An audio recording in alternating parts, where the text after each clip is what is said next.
Will be the city attorney update and on the AG correspondence. Hi. Good evening, council and elected officials and audience.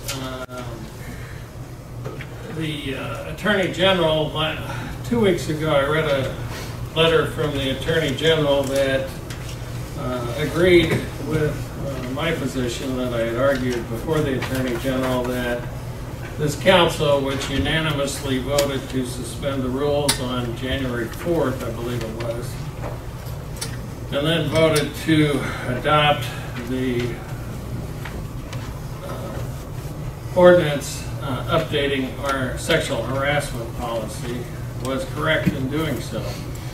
The council had decided to suspend the rules.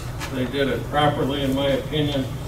And as I mentioned, I believe 2 weeks ago, I had argued that suspension of the rules is not only part of our ordinance, as it is most local governments.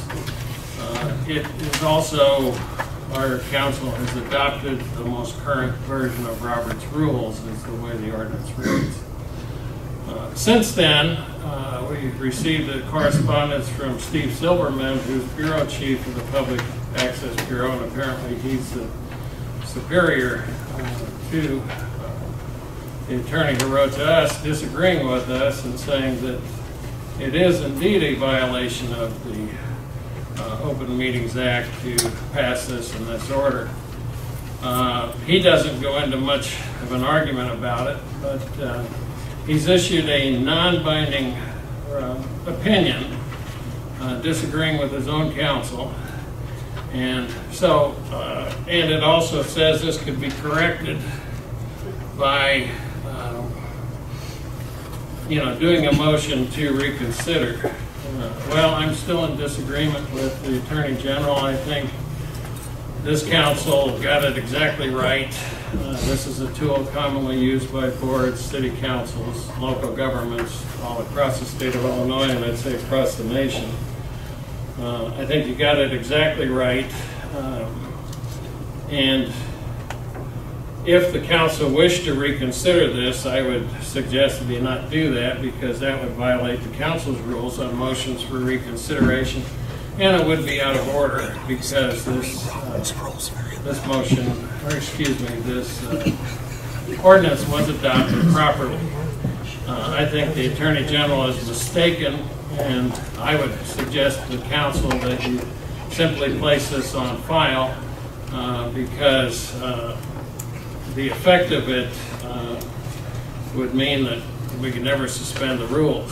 The fact that he talks a lot about first reading, of course it says first reading. The entire purpose of suspending the rules, for those of you who serve on boards, church boards or other boards, is to take something out of order. And that's what this council unanimously voted to do. And I think even within his own staff, apparently there's not a firm opinion. And so I would recommend that you place the ordinance on file. The other reason I wouldn't ask that, well, I think we could not reconsider it. What you could do is start completely over, which would mean we're past the January 15th date that the General Assembly required us to pass this by to be in compliance with state law. So I would recommend that the council simply place this on file, and at some point I assume the Attorney General's office will may adopt another opinion, but certainly this doesn't comport with the way I don't think any city councils or other bodies do business in regard to suspending the rules. So I would recommend that you accept it. And also I want to make it clear, I'm not denigrating Mr. Silverman or his staff. I think they've got a hard job to do. They get these questions from all over the state. They get many from a lot of other cities that, they see these for a lot of reasons. And so they've got a busy job to do. I think they're incorrect on this occasion. And because it's a non-binding resolution, if it was a binding resolution, then I think as your attorney, I'd take some action. But it's a non-binding resolution, or non-binding opinion, I should say, not resolution. So I'd recommend you place it on file. Yes, Alderman Toon. Alderwoman Toon, excuse me. I don't have a copy of that in my packet.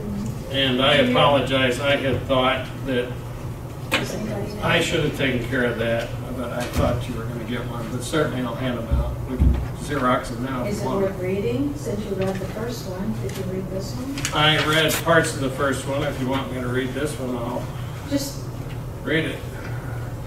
This is Dear Mr. Kraft and Ms. DeMusick, and I assume somebody gave it to the Enquirer, because, I don't know, the Enquirer didn't call me, so, but it wound up in the paper, so I assume somebody provided it to them. So I thought it was pretty well known. Dear Mr. Kraft and Ms. DeMusick, on March 1st, 2018, and this was issued March 7th, which was the day after our last meeting, I believe. On March 1st, 2018, the Public Access Bureau issued a non-binding determination concluding that the City of Carlinville City Council did not violate 2.02C of the OMA 5 LCS ILCS 122.20C by voting to pass a proposed ordinance prohibiting sexual harassment, which was identified as, quote, first read, end quote, on its January 2nd, 2018 meeting agenda. Illinois Attorney General PAC, they list the number issued March 1st of 2018, and that was the previous woman's opinion. That determination was inadvertently sent out prematurely and before supervisory review process was complete. Accordingly, this office is withdrawing that premature determination and issuing the attached final determination letter in this matter. We apologize for any confusion caused by this error. If you have any questions, contact me. Steve Silverman, he's a, I don't know his official title, I said Bureau Chief. I think he's an Attorney General Supervisor. And he also routinely issues opinions for the Attorney General. Okay, and I can read the rest of it. This, Dear Mr. Kraft, Ms. DeMusick, you want me to skip the citations and stuff, otherwise we'll be here this evening for a while. This determination letter is issued pursuant to Section 3.5E, which is a separate section of the OMA. For the reasons that follow, the Public Access Bureau concludes the City of Carlinville City Council properly voted to pass a proposed ordinance at its January 2nd, 2018 meeting when the Council's agenda indicated that the ordinance would only be subject to a procedural motion. On January 2nd, 2018, Mr. John Kraft, on behalf of Illinois Leaks, submitted a request for review alleging the Council violated OMA at its January 2nd, 2018 regular monthly meeting. Specifically, Mr. Kraft alleged the Council failed to provide proper notice on the agenda of the final actions taken when it, number one, voted to suspend its rules, and number two, voted to approve a sexual harassment policy ordinance that the agenda listed as being subject to, quote, first read, end quote. On January 4th, 2018, the Public Access Bureau sent a copy of the request for and it cites our ordinance that I sent them in the minutes of that meeting that I sent them. Reviewed to the Council and asked to provide a copy of the meeting agenda minutes together with a written response to Mr. Kraft's allegations. On January 16th, 2018, this office received those materials. The Council asserted that it properly suspended its rules and properly passed the ordinance. On January 17th, 2018, the Public Access Bureau forwarded a copy of the Council's response to Mr. Kraft. Later on that same date, Mr. Kraft replied that the Council should have labeled the ordinance agenda differently if it intended to vote on the matter, and that public bodies cannot suspend the rules. When doing so, it frustrates the requirements of OMA. He also clarified he's not disputing the Council's ability to suspend the rule, only that their ability to do so resulting in an OMA violation if the item not being properly placed on the agenda. Determination. The OMA is intended to ensure that the actions of public bodies be taken openly and that their deliberations be conducted openly. Citations section OMA provides that an agenda for each regular meeting shall be posted at the principal office of the public body and at the location where the meeting is to be held at least 48 hours in advance of holding the meeting. The OMA further provides that any agenda required under this section shall set forth the general subject matter of any resolution or ordinance that will be the subject of final action. Citations. Senate debate on the House Bill number 4687, which is Public Act, again skipping citations, effective 2013, added section 2.02C of OMA, indicates the General Assembly intended this provision to ensure agendas provide sufficient descriptive advance notice of matters of which a public body anticipates taking final action. There was, and it's quoting from that bill, there was just no real requirement of how specific ellipses public bodies needed to be to the public. I think there's some words missing there. And what they're going to discuss it would be a final action, and this just says that you have to have, again, stars, general notice, and if you're going to have and take final action as to generally what's to be discussed, the people who follow their units of local government know what they're going to be acting upon. And those are remarks of Senator Dillard in 2012 on the debate. And of course, as I think you all know, remarks of the senator during debate are that, and they're used to bolster a position, but they aren't the law.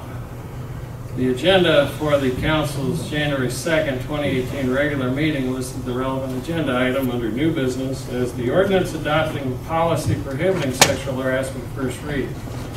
In the Council's response to this office, the Council indicated that although it has a rule providing for a vote on the proposed ordinance to take place at a meeting subsequent to the meeting at which the ordinance is first read, it also has a rule allowing it to suspend its rules by a vote of 2/3.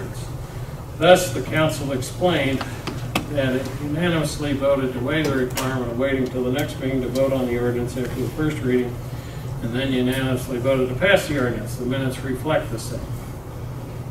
In his reply, Mr. Kraft argued the Council chose to place first reading on the agenda, which means it was not up for vote on the final action. He claimed it would have been proper for the Council to vote on the ordinance if the agenda item had simply stated, quote, ordinance prohibiting sexual harassment without the qualifying language about first reading. Although the phrase ordinance adopting public policy prohibiting sexual harassment first read did describe the general subject matter of the ordinance, a policy against sexual harassment, the language first read indicated that the Council would only take a preliminary procedural step on the matter. Further, the agenda did not indicate the Council would consider suspending its rules in order to take a final action on the ordinance. In the absence of the language first read, the public could have inferred the Council would vote on the ordinance even if the agenda didn't expressly indicate that a final action would be taken, saying citations regarding an opinion they issued in an environmental case. Sufficiently described the general subject matter of the final action because the agenda was not required to specify what particular action would be taken. The inclusion of first read language, however, turned out to be misleading when the Council suspended its rules and adopted the ordinance, construing section 2.02C of OMA as permitting the public bodies to vote on matters that are identified in meeting agendas as merely procedural motions that precede final action would be contrary to the General Assembly's intent of ensuring that the agendas notify the public of all the matters that public bodies will be acting upon. Because the Council's January 2nd, 2018 meeting agenda may not be reasonably construed as providing the public with advance notice that the Council would vote on the ordinance at the meeting, this office concludes that the Council violated section 2.02C of OMA. To remedy that violation, we request the Council reconsider revote on the ordinance after providing the public with the required advance notice of that final action. The Public Access Counselor has determined that the resolution of this matter does not require the issuance of a binding opinion. This letter serves to close this file. If you have any questions, contact me. This number, Chicago address, Steve Silverman. Okay, any other questions? Just a comment, I'm sorry, I didn't realize that was that long. Yeah. However, so I want to make sure I'm understanding this clearly. Yes. You feel certain that our agenda was okay and correct and And that the you wording voted was- properly. Okay. Yes. I think that's inherent in suspending the rules. I make a motion to place it on file. Motion has been made by Alderman If there's a Campbell. question. Is there any No. questions? Oh, I yeah. have a question for Dan. Yeah. In the very last thing you said there, in his opinion, he said the case closed. Yes. Okay, it's non-binding and he's. It's not binding. If it was a binding opinion, then we would have to go through what they call an administrative review process. But it's a non-binding opinion. In his opinion, it's closed. It's closed. Motion is there any other questions? Motion has been made by Alderman Campbell, second by Alderman Oswald, that we place the correspondence on file.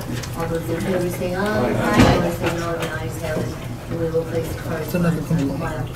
Next, we have public comment. Who wants to